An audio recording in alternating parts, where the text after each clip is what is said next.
সুপ্রিয় শিক্ষার্থীরা, আজকে আমরা আলোচনা করব এবিটিএ টেস্ট পেপার পেজ 515 নিয়ে। তো দেখো, প্রথম প্রশ্ন, ছোট মাসি ডিম ভাজার সঙ্গে খায়, উত্তর হবে ক চা। পরের প্রশ্ন, অপূর্ব কোন পাত্রে আহার সম্পন্ন করেছিল, উত্তর হবে খ পিতলের পাত্রে। পরের প্রশ্ন, অমৃতকে মাটিতে ছুঁড়ে ফেলে দিয়েছিল, অপশন আছে ইসাব, ইসাবের বাবা, কালিয়া না অমৃতের বাবা, উত্তর হবে গ কালিয়া। পরের প্রশ্ন, বিদ্রূপ করেছিলে, উত্তর হবে গ ভীষণকে। পরের প্রশ্ন, বধূদের তুলে ধরতে বলা হয়েছে, অপশন আছে প্রদীপ, পতাকা, শঙ্খ না অস্ত্র, উত্তর হবে ক প্রদীপ। পরের প্রশ্ন, চিত্রের পতলি সমা, পতলি শব্দের অর্থ কি, উত্তর হবে গ পুতুল। পরের প্রশ্ন, হিমালয় পৃথিবীর মানদণ্ড, এই উক্তিটি কার, কার উক্তি, অপশন আছে কালিদাসের, শূদ্রকের, রবীন্দ্রনাথের না ভবভূতির, উত্তর হবে ক কালিদাসের। বাবু কুইল ড্রাইভার্স কথাটি বলেছেন, উত্তর হবে ক লর্ড কার্জন। পরের প্রশ্ন, রাজশেখর বসুর ছদ্মনাম, রাজশেখর বসুর ছদ্মনাম কি, হুতম পেঁচা, অনিলা দেবী, ভানু সিংহ না পরশুরাম, উত্তর হবে ঘ পরশুরাম। পরের প্রশ্ন, বাক্যে ক্রিয়াপদের সঙ্গে অন্য পদের সম্পর্ক বা অন্বয়কে কি বলে, উত্তর হবে কারক, উত্তর হবে গ কারক। পরের প্রশ্ন, বহুব্রীহি সমাসের অর্থ প্রাধান্য পায়, উত্তর হবে গ অন্য পদের। সমস্ত সমতলে ধরে গেল আগুন, নিম্নরেখ পদটি কোন কারক, উত্তর হবে খ অধিকরণ কারক। পরের প্রশ্ন, নতুন মেসোকে দেখে জ্ঞানচক্ষু খুলে গেল তপনের, নিম্নরেখ পদটি যে সমাসের উদাহরণ তা হলো রূপক কর্মধারয় সমাস, কারণ এর ব্যাস বাক্য হয় জ্ঞান রূপ চক্ষু। কে কবে শুনেছে লোক মরি পুনঃ বাঁচে, এটি কোন ধরনের বাক্য, যেহেতু প্রশ্ন করা বোঝাচ্ছে তাই উত্তর হবে ঘ প্রশ্নবোধক বাক্য। পরের প্রশ্ন, হরিদার জীবনে সত্যি একটা নাটকীয় বৈচিত্র্য আছে, এটি কোন শ্রেণীর বাক্য, উত্তর হবে ক সরল বাক্য। পরের প্রশ্ন, নদের চাঁদ সব বোঝে, এটা কোন বাচ্যের উদাহরণ, উত্তর হবে গ কর্তৃবাচ্য, কর্তৃবাচ্যের উদাহরণ। এরা দুজনে একই স্কুলে একই ক্লাসে পড়ে, বাক্যটির ভাববাচ্যের রূপান্তর হলো ক এদের দুজনের একই স্কুলে একই ক্লাসে পড়া হয়। এরপর এই পেজের যে এসএকিউ প্রশ্নগুলো রয়েছে সেগুলো তোমরা দেখে নাও। প্রথম প্রশ্ন হলো, মা বলেন, মা কি বলেছিলেন, উত্তর হবে মা বলেন, কই তুই নিজের মুখে একবার পড় তো শুনি, বাবা তোর পেটে পেটে এত। পরের প্রশ্ন, কিন্তু ওই ধরনের কাজ হরিদার জীবনের পছন্দ নয়, কোন ধরনের কাজ, অফিস বা দোকানের বাঁধা ধরা গতানুগতিক কাজ হরিদার জীবনের পছন্দ নয়। পরের প্রশ্ন, গিরিশ মহাপাত্রের ট্যাগ থেকে কি কি পাওয়া গিয়েছিল, উত্তর হবে ট্যাগ থেকে একটি টাকা ও গন্ডা ছয়েক পয়সা পাওয়া গিয়েছিল।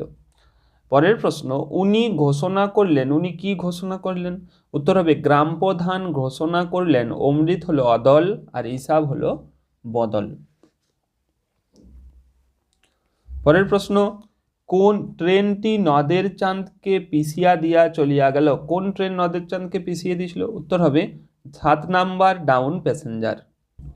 পরের প্রশ্ন, সে জানতো না, কে কি জানতো না, উত্তর হবে অসুখী একজন কবিতায় কথক যে মেয়েটিকে দরজায় দাঁড় করিয়ে অপেক্ষায় রেখে চলে গেল সেই মেয়েটি জানতো না যে কথক আর ফিরে আসবে না। পরের প্রশ্ন, আমরাও তবে এইভাবে কবি কি সন্দেহই করেছেন, উত্তর হবে মরে যাব নাকি। পরের প্রশ্ন, সভ্যতার শেষ পুণ্যবাণী, পুণ্যবাণীটি কি, উত্তর হবে ক্ষমা করো, সভ্যতার শেষ পুণ্যবাণীটি হলো ক্ষমা করো। মহাবাহু বিস্ময় মানিয়া, মহাবাহুর বিস্ময়ের কারণ কি, উত্তর হবে রামচন্দ্রকে রাত্রিকালীন যুদ্ধে তীরের আঘাতে খণ্ড খণ্ড করে কেটে ফেলা সত্ত্বেও তার এই হাতে বীরবাহু কিভাবে মারা যেতে পারে, এই কথা ভেবে তিনি বিস্মিত হলেন। পরের প্রশ্ন, মাঞ্জস শব্দের অর্থ কি? উত্তর হবে মাঞ্জস শব্দের অর্থ হলো ভেলা। পরের প্রশ্ন দেখো, চারখণ্ড রামায়ণ কপি করে একজন লেখক অষ্টাদশ শতকে কি কি পারিশ্রমিক পেতেন? উত্তর হবে চারখণ্ড রামায়ণ কপি করে একজন লেখক অষ্টাদশ শতকে নগদ 7 টাকা, কিছু কাপড় ও মিঠাই পেয়েছিলেন। সেই আঘাতের এই পরিণতি নাকি তার মৃত্যু। কার মৃত্যু হয়েছিল? উত্তর হবে ত্রৈলোক্যনাথ মুখোপাধ্যায়। এরপর পরের প্রশ্ন দেখো, শব্দের ত্রিবিধ অলঙ্কার কি কি? উত্তর হবে অভিধা, লক্ষণা, ব্যঞ্জনা। পরিভাষার উদ্দেশ্য কি ছিল? উত্তর হবে পরিভাষার উদ্দেশ্য হলো ভাষার সংক্ষেপ এবং অর্থ সুনির্দিষ্ট করা। পরের প্রশ্ন অর্থাৎ 2.4.1 প্রশ্ন দেখো, প্রযোজক কর্তা কাকে বলে? যে কর্তা নিজে কাজটি না করে অন্যকে দিয়ে করান তাকে প্রযোজক কর্তা বলে। যেমন মা শিশুকে খাওয়াচ্ছেন, এখানে মা হলো প্রযোজক কর্তা। পরের প্রশ্ন, অনুসর্গ ও বিভক্তির মধ্যে একটি পার্থক্য কি? উত্তর হবে অনুসর্গের নিজস্ব অর্থ আছে, বিভক্তির নিজস্ব অর্থ নেই। পরের প্রশ্ন, একটি নিত্য সমাসের উদাহরণ দাও। উত্তর হবে জন্মান্তর, অন্য জন্ম। পরের প্রশ্ন দেখো, সমধাতুজ কর্মের একটি উদাহরণ দাও। উত্তর হবে অসীম স্নেহের হাসি হাসছে। পরের প্রশ্ন, তপনের লেখা গল্প পত্রিকায় ছাপা হয়েছে, এটি কারক বিভক্তি নির্ণয়। উত্তর হবে অধিকরণ কারকে অন্তস্থ বিভক্তি। নিম্নরেখ পদটির ব্যাসবাক্য সহ সমাসের নাম লেখো। প্রাচীন জলতরঙ্গ সব চূর্ণ হয়ে গেল, অর্থাৎ জলতরঙ্গ শব্দটার ব্যাসবাক্য। উত্তর হবে জলের তরঙ্গ সম্বন্ধ তৎপুরুষ সমাস। পরের প্রশ্ন, আমাকেই বলবেই বা কে? আমাকে বলবেই বা কে নাবাচক বাক্যে পরিবর্তন করো। আমাকে কেউ বলবে না। 2.4.8 প্রশ্ন দেখো, আজ তাড়াতাড়ি বাড়ি এসে, এখানে বাক্য নির্মাণের কোন শর্ত মানা হয়নি? উত্তর হবে আকাঙ্ক্ষা। পরের প্রশ্ন, সে অনুভব করিল বাক্যটি ভাববাচ্যে পরিবর্তন করো। উত্তর হবে তার অনুভব করা হইল।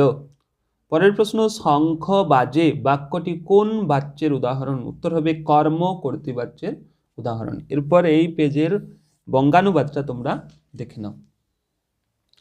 বঙ্গানুবাদের প্রথম লাইন দেখো, ম্যান ইজ সোশ্যাল অ্যানিম্যাল। উত্তর হবে মানুষ হয় সামাজিক প্রাণী। দ্বিতীয় সেন্টেন্সটার উত্তর, he can not live alone. He can not live alone. সে, এর উত্তর হচ্ছে দেখো সে একা থাকতে পারে না। 3 নম্বর সেন্টেন্সটা দেখো, সচেতন বন্ধু ছাড়া কোনো ব্যক্তি সুখী হতে পারে না। 3 নম্বর সেন্টেন্সের উত্তর, সচেতন বন্ধু ছাড়া কোনো ব্যক্তি সুখী হতে পারে না। 4 নম্বর লাইন, কিন্তু স্বার্থপর ব্যক্তিরা প্রকৃত বন্ধুত্ব তৈরি করতে ব্যর্থ হয়। কিন্তু স্বার্থপর ব্যক্তিরা প্রকৃত বন্ধু তৈরি করতে ব্যর্থ হয়। তাহলে এই হচ্ছে এই পেজের এমসিকিউ, এসএকিউ এবং বঙ্গানুবাদের উত্তর। পরবর্তী পেজগুলো খুব শীঘ্রই পেয়ে যাবে, তাই চ্যানেলে নতুন হয়ে থাকলে তোমরা অবশ্যই সাবস্ক্রাইব করে রাখো। ক্লাসটি যদি ভালো লেগে থাকে তো অবশ্যই লাইক করো।